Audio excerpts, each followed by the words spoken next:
Obrigado, obrigado.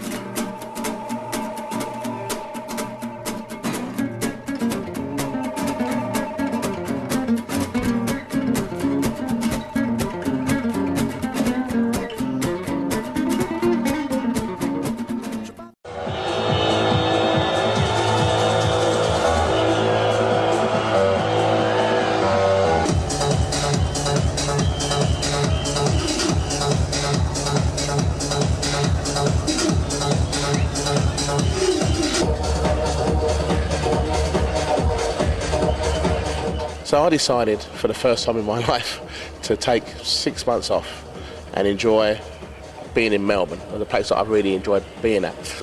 I was, doing barbecues, I was swimming, I was fishing, I was just relaxing, and now into planes, trains and automobiles, But this is great. I mean, this is what I do, this is what I'm about, and I haven't stopped DJing until I actually get back now, until January the 2nd after the new year.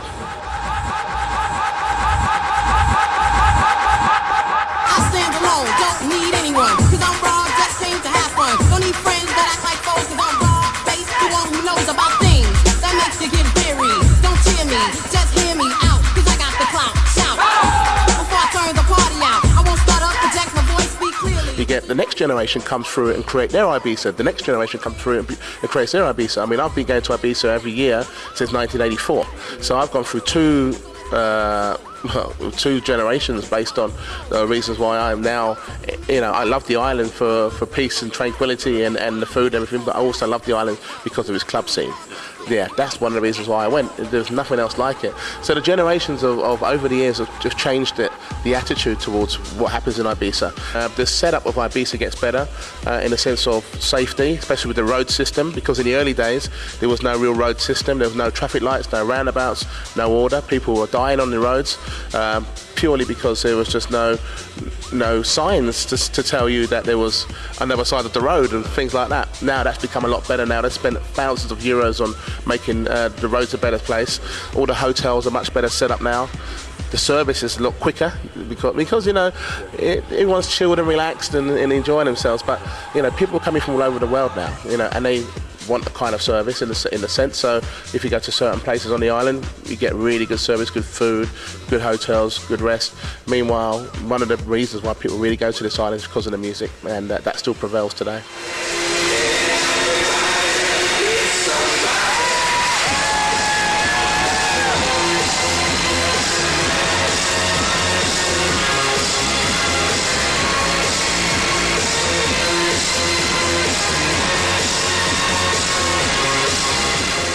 And the thing is now, I put myself into a position where people now see me as that person. If they want to go and see Britney Spears, they see Britney Spears. They want to see, Rolling Stones.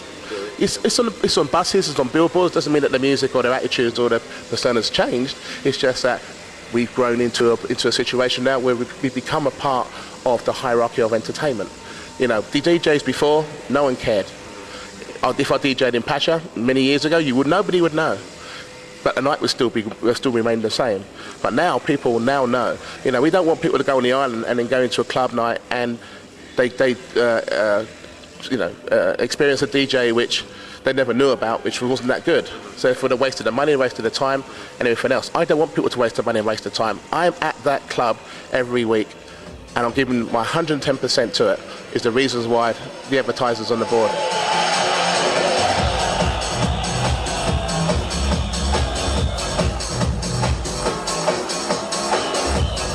It's still a clash, It doesn't help, if we don't do the kind of mashup between people who play live and people who play electronics. We don't want to be a part of a society that ignores everything else. At the end of the day, we still need musicians to be able to make the music, and we still need to make the music by having the musicians along to create something special and new. And it's definitely pushing things forward in a way that it's not just about the pop artist or the rock artist. It's about what we can do to create something unique and special, which is basically it's a music clash between the cultures, which freaks everyone out. When we had a record called Dancing, which Eric Morillo sampled Metallica. mean, this was one of the biggest kind of rock and electronic records put together since mankind, and it still remains being one of the biggest records today, which is Enter the Sandman. But it was this culture for a while where everyone was trying to put all these rock records together, but not all of them worked. It's only if you have a heart and spirit and soul of understanding why you did it, and then this is something that people can get behind. Meanwhile, now we have an amazing underground scene now, which is a whole minimal, maximal kind of style of music, which goes alongside techno music, which goes alongside house music, which goes alongside progressive, and everything else. If a DJ chooses to play all those genres, then it's all there to be had. Meanwhile, it's all about what the DJ can find as the best music possible for the night, big club or small club.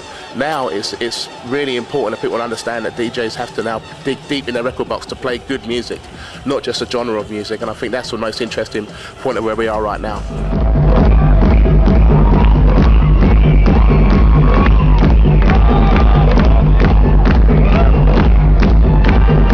I think the thing is that if this wasn't there, we wouldn't have anything to talk about. That's the thing, because my phone is still ringing off the hook, whether I'm number 7, 1, 25, 102, it doesn't matter.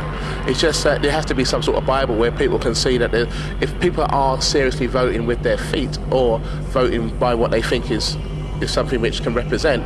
And then for me, I have no campaign at all based on my position, and to still be in that chart, whether it's good or bad, from when it started, because I was number 1 DJ for 2 years running, from 97 and 98. So I've had my number 1 position, if that was important to anyone at the time.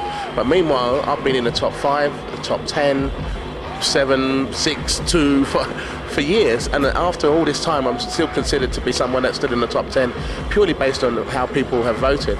And for me, I wasn't one of these DJs that at the end of the day had a campaign. It doesn't interest me to do this. Even if I was number 20 in the DJing, I'll still be here doing what I do. So it may be important for others, but it certainly isn't that important to me.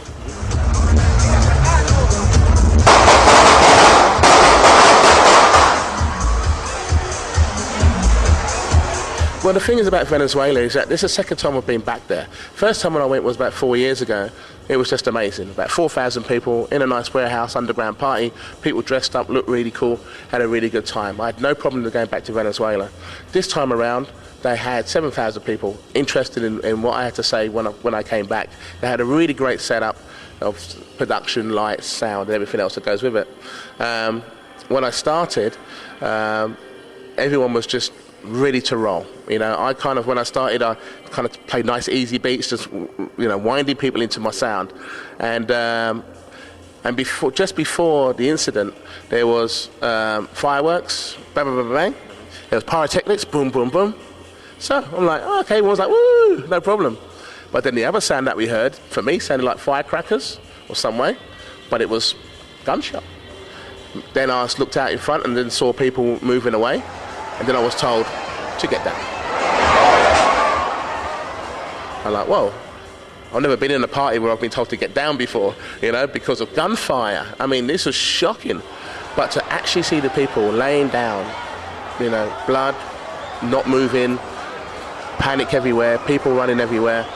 For me, I've always been a party person to bring the positive energy into any party, no negative energies. To see this happen is probably one of the worst things that could happen in my life.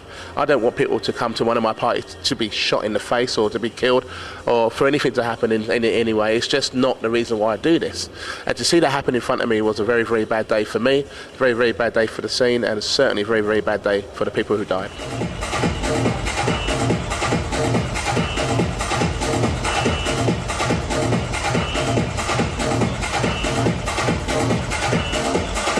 I had to come from somewhere. I wasn't born in 1998. I was born in 1962.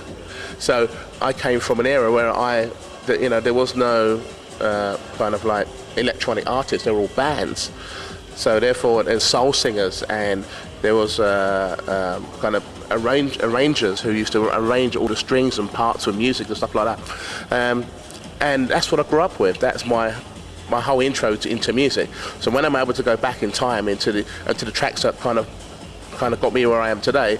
It was a pleasure to go through 150,000 records and trying to find 16 of the best records that I could represent and put it onto that album was not an easy task. But meanwhile, people could understand that each track that I chose had something that I felt, the way how I put them together is what makes me who I am.